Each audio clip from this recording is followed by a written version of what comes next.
Good evening and welcome to All Things Sky Blue game preview versus Norwich, which is happening on Saturday at 3 o'clock, 3 o'clock kickoff.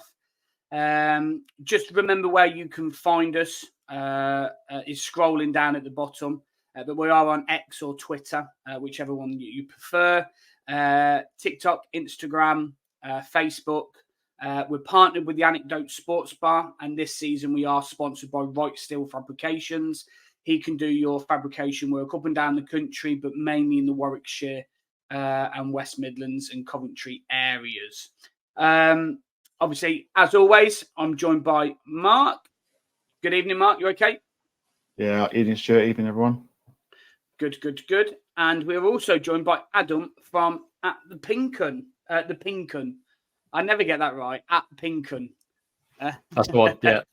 That's the one. Good evening. How are you? Yeah, I'm good, thank you. How are you guys? Yeah, very well, thank you. Very well. So, just before we get into the thick of it, can you just explain what you guys do, how many there are of you, and where we can find you? Yeah, so we're a team of four. We cover Norwich up and down the country. We're a newspaper primarily. Formerly, we're a Pincon supplement. We're actually original a newspaper just solely by ourselves. We're now part of the Eastern Daily Press and Evening News, which is a local newspaper around Norwich. We also are very much digitally based as well. We've got a YouTube channel with previews, podcasts. We speak to the managers pre and post match, so everything you need to know from David Wagner or be Mark Robbins in terms of post match on Saturday will be across our channels. We are also on X, Facebook, Instagram, you name it. We're probably there. So at the Pincon, and that's the place to go. Fantastic. Well, it sounds like you do an awful lot. So it's a fair play to you. Obviously, we're on podcasts as well, just for our listeners. I suppose you're on, Spotify and things like that as well, Adam, yeah? Yeah, that's the one, yeah. All the major podcast platforms will be there. Fantastic. Brilliant. So let's get right into it straight away. So the last game, I did actually watch the highlights of our game before we this afternoon before we come on. It was 1-1. Rowe scored for you guys first, and then we had a Ben Gibson own goal that equalised. I think for me overall, I think the game. I think it was just we had a lot more shots. I think at the time we played 3 at the back as well. Obviously, we've changed since then, which we will lead on to and talk about a little bit later on. But I think it was a fair result in the end. I know you were missing Sargent as well at the time, which is, he was a big miss for you. How did you feel about going into that game, Adam? Was you apprehensive, or was you thought that you would do us over? Because to be fair, we haven't got a great record against you guys, really. Yeah, I think that was kind of a spell where David Wagner was under pretty big pressure. We'd lost 6-2 away at Plymouth. We'd lost at Swansea. We'd lost to Leicester. I think we'd gone 4 games on the trot, losing every single one of them. And it felt like, given the kind of the way the season had started, it was starting to peter out a bit. And what was kind of important for him was hitting the ground running early this season, because there was a little bit of pressure building on him after the way that last season transpired, particularly kind of the last 11 games where we just won 1 in 11. And going to Coventry, probably not in the best form, not in terms of the best mood either. No Josh Sargent, as you mentioned, who's so key for us in terms of a goal scorer. He's probably one of the best strikers in the Championship when it comes to pure chance XG. I think he's got the best one of the best rates in terms of expected goals to versus goals he actually scores. So I think not having him was kind of the key part that was missing in the jigsaw puzzle almost, and we were sort of not fully functional. We're now starting to see, since his return, sort of just around the Christmas period, we've picked up a pretty good run of form. I know we've lost the last 2, but that was away at Leeds United, which they're unbeaten at home, of course, all season. And then we went to Liverpool at Anfield in an FA Cup 4th round game. And of course, we all know the story around Jurgen Klopp and kind of the boost that gave Liverpool as well. And I don't think they've lost at home at Anfield since October 22. So Norwich weren't really going to go there and get a result. But to part those two aside, the form's turned upwards, and I think there's a little bit more belief in David Wagner. I'm not saying the whole fan base is fully on board with him, but the mood's definitely different going to this game Saturday than what it would have been at CBS earlier in the season. Okay, fair enough. Mark, going into the game at the CBS Arena, how was you feeling about that game? Obviously, bearing in mind, like I just said, we haven't necessarily got the best of form against Norwich. No, I think I was thinking my first thought was the game last season where Norwich were fantastic and they won 4-2. And I was thinking early on the season, I know they're not in great form, but it's not a team we tend to get good results against Norwich. So I'm always a little bit apprehensive in most of the games, in all honesty. But no, I thought in terms of the game itself, I thought Norwich were pretty good to start with. I think Rose scored and they looked decent, and then after that they just seemed to sit back and just park the bus really for the remainder of the game. And it was just a case of were we good enough to break them down? And I didn't think we would do. I didn't think we'd score a month on Sundays. Really, we could have played till next Saturday. We wouldn't have scored, but fortunately got a bit of luck. I think it was Ben Gibson who headed it into his own net to get us back into the game at 1-1, and then suddenly we started to look pretty good. So, I think I look back on that game and I think we could have. It's a game, if we were on it, we would have beaten Norwich, because I felt, as Adam alluded to earlier, they weren't in good form. Wagner under pressure. And it was probably a good time to play him, particularly knowing Josh Sargent, who's clinical up front. And it was just. I think I look back and I think, I'm happy to get something from the game, but overall, I think it's a missed opportunity. I think we could have beaten them, to be honest, if we were on it. Yeah, looking at the stats as well, I think we had more shots. I think more shots on target as well. I think it was just one of them games. We were in that sort of run of form at, sort of September, October, where we weren't necessarily at the best. I found that teams were starting to find out how to play against us, and it just really. Even though they weren't in the best of form, I just thought that it was possibly, it was just one of them games where if we had a slightly little bit of more luck, we started playing the last 10 minutes, really, didn't we? Where we scored our goal later on.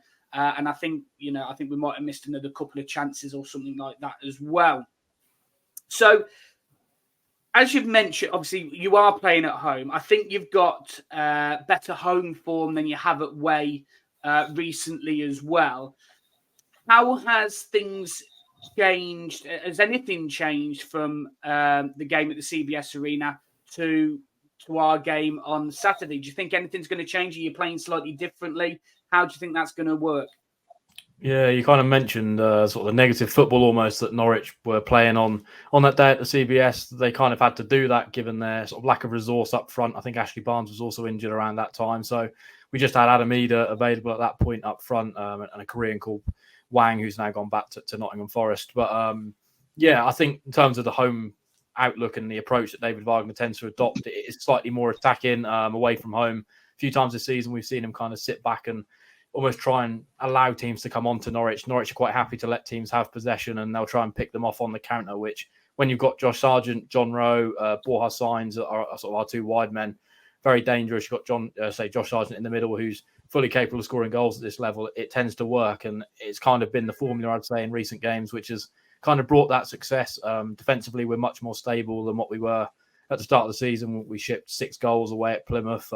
Numerous other times we've conceded sort of 3-4 goals. I think we've now sort of got one of the best defensive records over the past 10 games in the whole championship. So that kind of shows you the way he's kind of changed what wasn't working. I'd say he's got the balance slightly better now. Maybe in recent games we've lost that sort of cutting edge a little bit in terms of goals scoring up front, but ultimately you only kind of need one goal if you're not conceding goals at the other end. Yeah, so that's right. Yeah, the balance I'd say is getting better. And at home, I think we probably expect to beat pretty much anyone we face, really, apart from maybe those sides in amongst the top 4, which have been, of course, a sort of flying away with the championship compared to everyone else so far this season.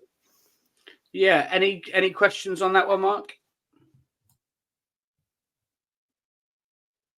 I mean, who do you think, Adam's the players that we need to watch out for on Saturday from Norwich point of view? I mean, who do you think's been playing well that could cause us problems?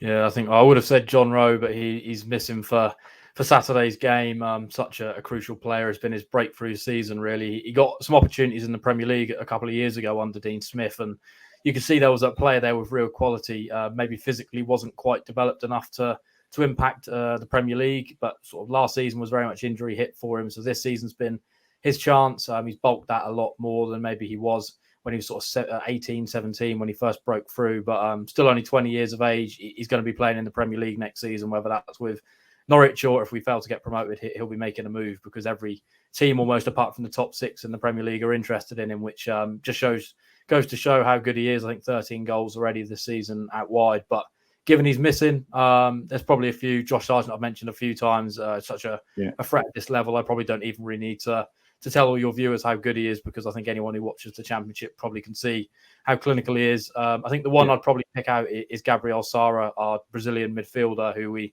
brought in from Sao Paulo last summer.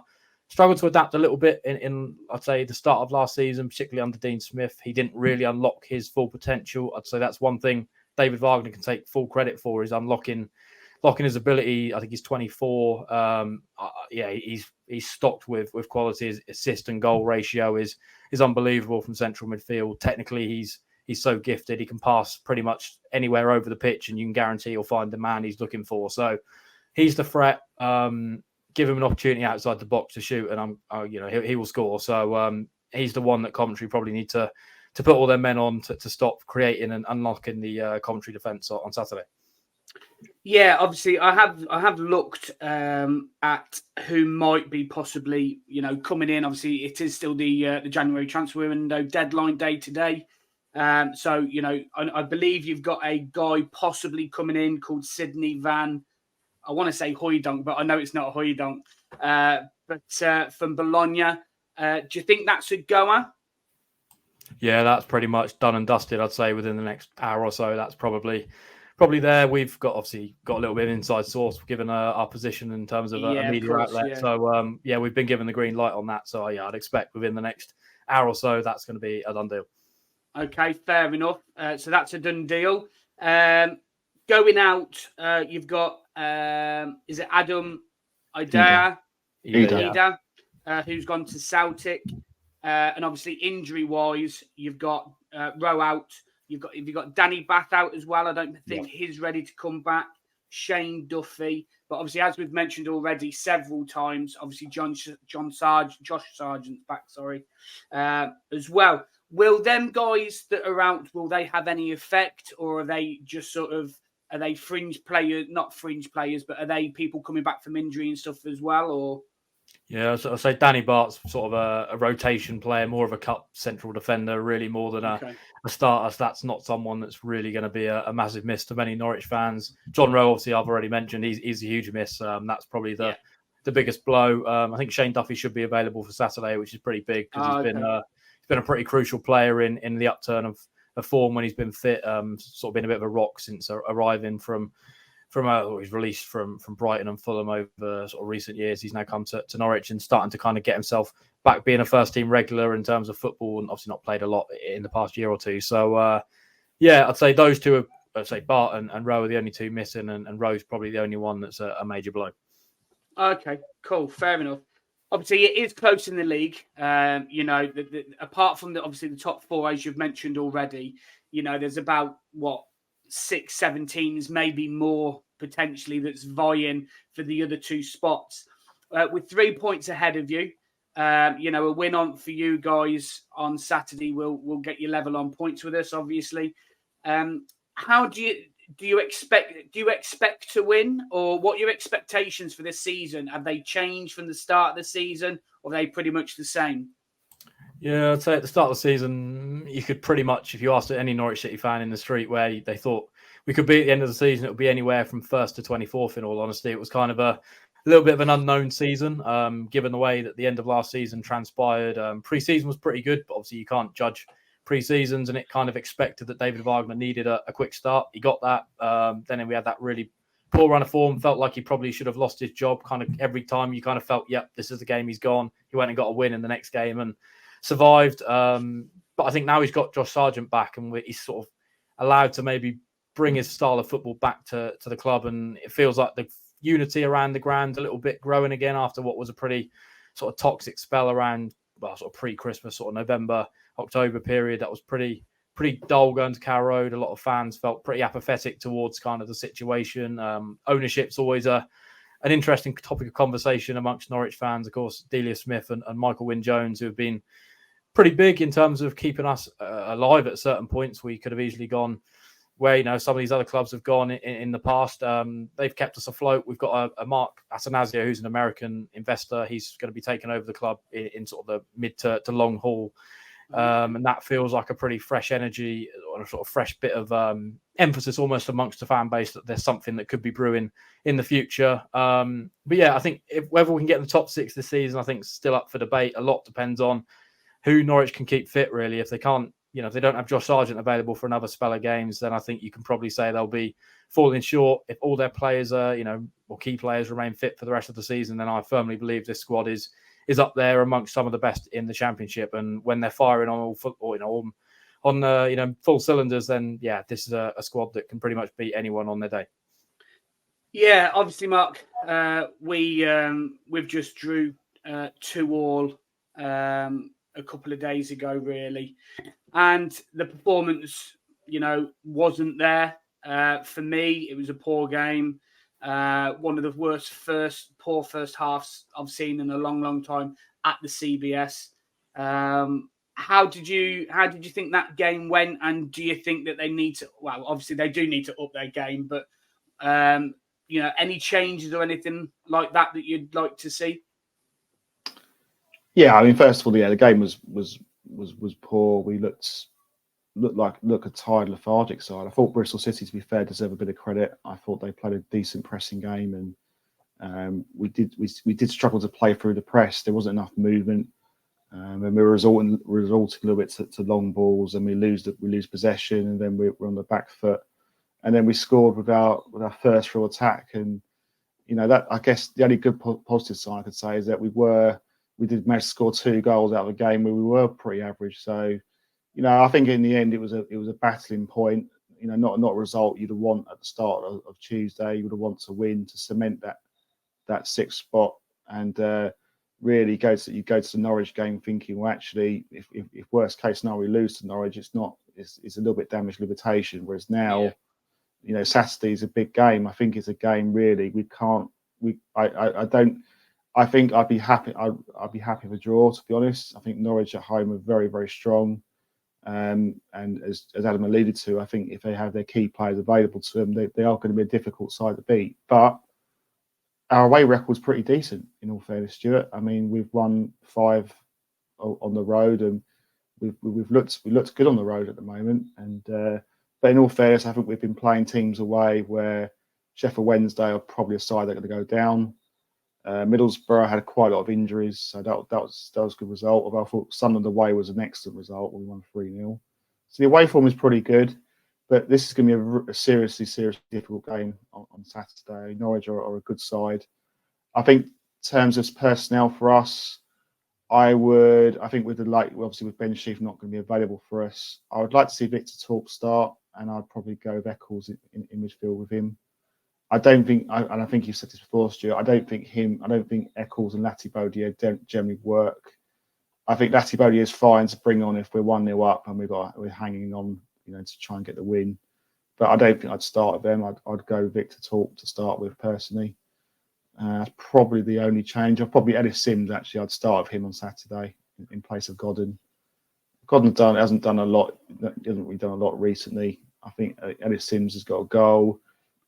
Give the guy a chance. I'm not a massive fan of his, but I think the fact he scored, I think he deserves probably an opportunity. But look, it's going to be a difficult game. Norwich are a top side, and I think it's a big game for us because I think if we can avoid defeat, I know possibly if we get a draw, we might fall out the playoffs, but we stop Norwich closing the gap on us, and I think that's important. So, I'll be delighted if we can get a point there on Saturday, to be honest. Yeah, definitely. Obviously, I've kind of said over recent weeks that, that number 9 slot, if you like, between Godden and Sims, because obviously that's what it seems to be. Whoever does score, I think they will start having maybe a run of games. He just, at the moment, because obviously the midfield are chipping in a lot more with goals, that number 9 slot is going between the two of them. And until one of them scores, like you said, Sims scored against Bristol City. So I think he does start just because he is the latest striker to score a goal. Me personally, though, I would probably go with Torp starting, but I would go with a Latty instead of an Eccles. Personally, I just think when we're missing Sheaf, we need that defensive cover. I think Torp's more attacking, and I think he'll bring the ball out a little bit more. But I just think that we need that defensive cover, especially against the like of Sargent and everybody else that Norwich have got. It's going to be such a difficult game. It's really going to. I think this game is going to be the test for us to see whether we actually stay in that 6th position or not. For me, really, anyway. I've always said it. You draw your away games, you win your home games. I know, obviously, we've just drew at home, but another draw away at Norwich, a good side, and I'd snap your hand off at a draw right now because they are a good side, and it's like you said, it's going to be a difficult game. Yeah, and I think I was saying it on Adam's podcast on the Pinkin that this season is a long way to go yet. This season, there's 17 games to go, and I think it could go down to the wire. So I don't think the season doesn't. It's not. This season's not on with one game. There's lots of games to go yet, and I think I can see the argument starting Latty on the other point, because if you look at Norwich's midfield, you've got Gabriel Sara, who is a danger. Adam mentioned before about the fact that he can score from distances. So, you may want Latty Baudier in against him. And obviously am I right in saying Adam, you tend to play sort of a 4-5-1 formation, Norwich? That's generally a formation, or does Wagner? Do you think he could tweak his tactics for this game? Do you think? Yeah, it tends to be a 4-2-3-1. It's quite fluid. It can sometimes become more of a 4-4-2. Barnes tends to be the number 10, so sometimes can push up to play alongside Sargent. But if we're talking from the start, I'd expect it to be a 4-2-3-1. Kenny McLean and Gabriel Sara as the double in the midfield, and then Barnes kind of plays as the number 10. Yeah. Okay, cool. Guests that we have on, sometimes they watch the Championship intently, sometimes they don't. Since you're with a paper and stuff, I would imagine that you watch it a little bit more than probably most do. How have you found Coventry in recent games? Obviously, we are 10 unbeaten in all competitions at the moment as well. How do you think we'll do, and what are your threats that you see from your side? Yeah, I probably get updates on Coventry more than anyone. One of my work colleagues is a Coventry fan, so excellent. We get regular insight, and it's kind of on our channel. It's named the Paddy Davitt Derby because he's obviously covered Norwich for 20 odd years. Yet is a Coventry City fan by birth. I think he was at the playoff final last year. So we get told quite a bit. And from what I could sort of seen from afar, it's been probably as I expected in some ways. You had a pretty big turnover in the summer, lots of new players arriving that maybe weren't used to the league, the likes of Satamoto, Wright, of course, Elliot Sims has played at Sunderland before, but still having to come into a new environment, a new dressing room can take time to build. Really like Mark Robbins as a manager, of course, a former player here, a bit of a hero amongst a lot of Norwich fans for what he'd done in arguably some of our glorious years in 93, just before my time.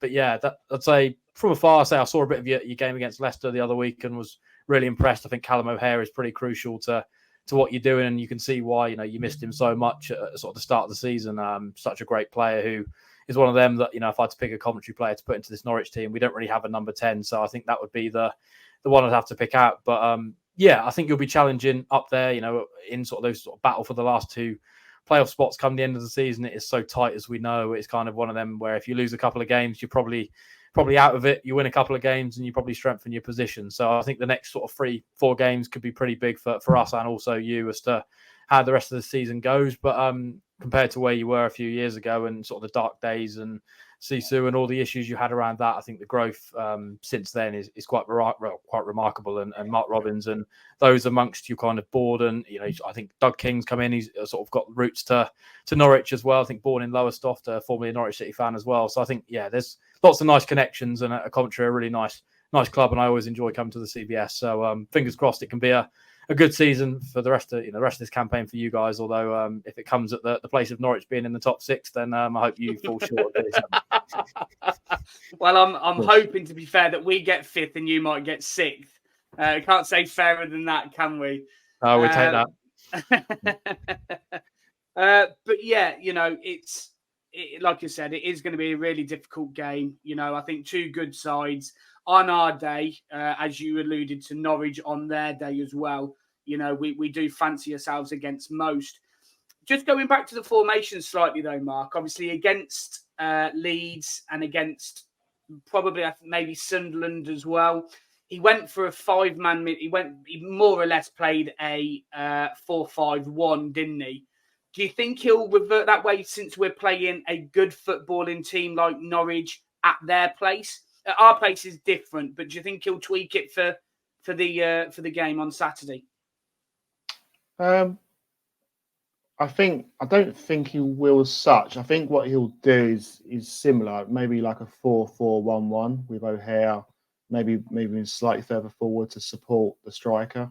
A bit shit. I'll go for Sins, but whoever the striker is, I think it'd be like 4. I wouldn't be surprised if you want someone who can track back and be defensive. So does he go with Casey Palmer or does he go Hadji Wright in that wide left? I think that's something to consider. I would personally go Hadji Wright. I didn't think Casey Palmer had one of his better games on Tuesday. I still think I still go with Sakamoto because I think he's defensively not that bad. I think him and Milo Van Ivak are working really well together. So I don't think I'd change anything there. I don't like the idea of having sort of sacrificing, say, an O'Hare and sticking an extra midfielder. I just think you're playing to Norwich's hands that way. I don't think we go to Norwich and just sit back and defend and park the bus. We want to go there and win the game. I know I said earlier we'd be delighted with a point, but if you can nick a 1-0 at Norwich, then that puts a bit more daylight between us and them. And so I'd like to see us be a little bit expansive. I know we're away from home, but I would probably go kind of a 4-4-1-1, probably not 5 across midfield. I think that's just too defensive, and I think we could come unstuck, in my opinion. Do you think there's a place for De Silva on that left-hand side with Bidwell behind him and get him more attacking, just because he's that slightly more defensive player, if you like, where Casey, yes, on his day, he works. For me, Hadji Wright needs to work a little bit harder off the ball. Do you think there's a case for De Silva there to play that left-hand side wide slot, if you like? Yeah, possibly, because he's naturally left-footed. He can get forward as well and put crosses in. I think Bidwell's a better left back. I can see the argument for that. I personally wouldn't. I'd still go Hadji Wright because okay. I think he's more of a threat going forward.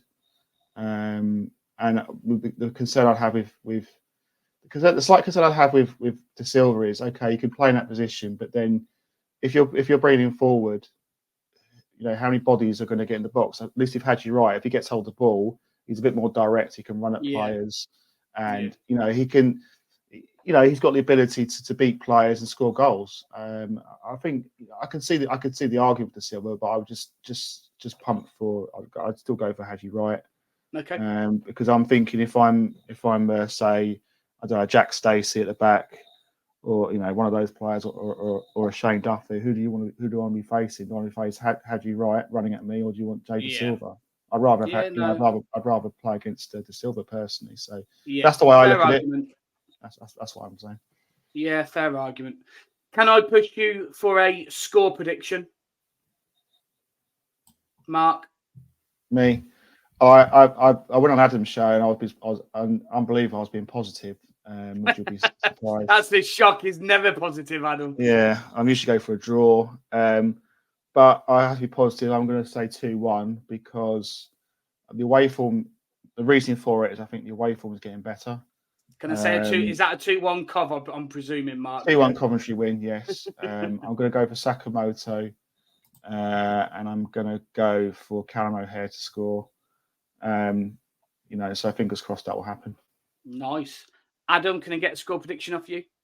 Yeah, I think I'm going to go 2-1 Norwich, being we're at home. I think if we were going to the CBS, I'd be slightly more pessimistic, but at home, it's been pretty much a fortress, I'd say, sort of since early December. The fans are back on board, and with Sargent being available, I think if we get the opportunities, I'd back him to bury it. So, I'll go 2-1 Norwich. Lovely. Fantastic. Any last questions, Mark, before we end up with the word association? No, nothing more from me. Okay, cool. I'm actually going to go for a 1-1 draw. At the minute, we're not keeping clean sheets, and I just think that we're. I don't think we play as bad as we did against Bristol City, and I think we're going to get a draw. So I'm going to go for a 1-1, and I'm going to go Sims to score. I think he's going to. I'm hoping Touchwood is going to go on a bit of a roll, and he's going to score. So hopefully, Sims will get that goal. So, as always, as we finish up, Adam, I'll do a little bit of a word association. I've put a nasty one in there for you as well. You can say what you like. Try and make it a one-worded answer, but don't worry if it's not. All right. So the first one is David Wagner.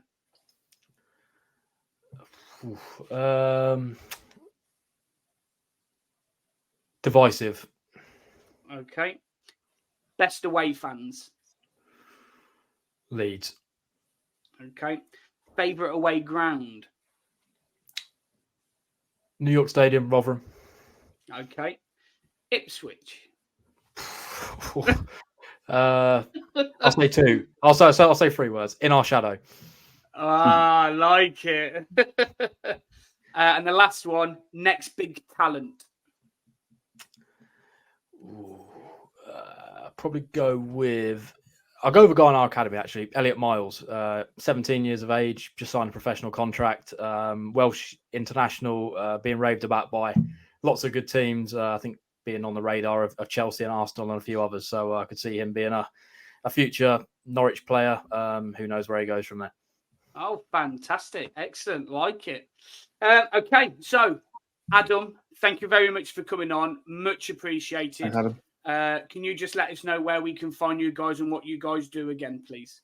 Yeah, so we're the Pinken. So you can find us anywhere digitally at Pinken. So that's X, Facebook, Instagram. We're on YouTube, Pinken.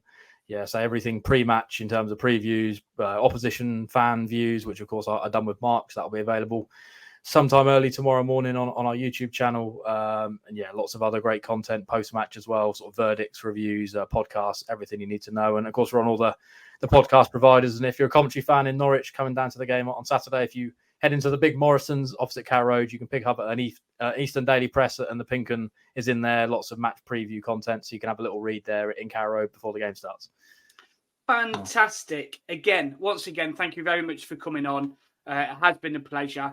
And apart from obviously Saturday, good luck for the rest of the season. And we'll see where we end up.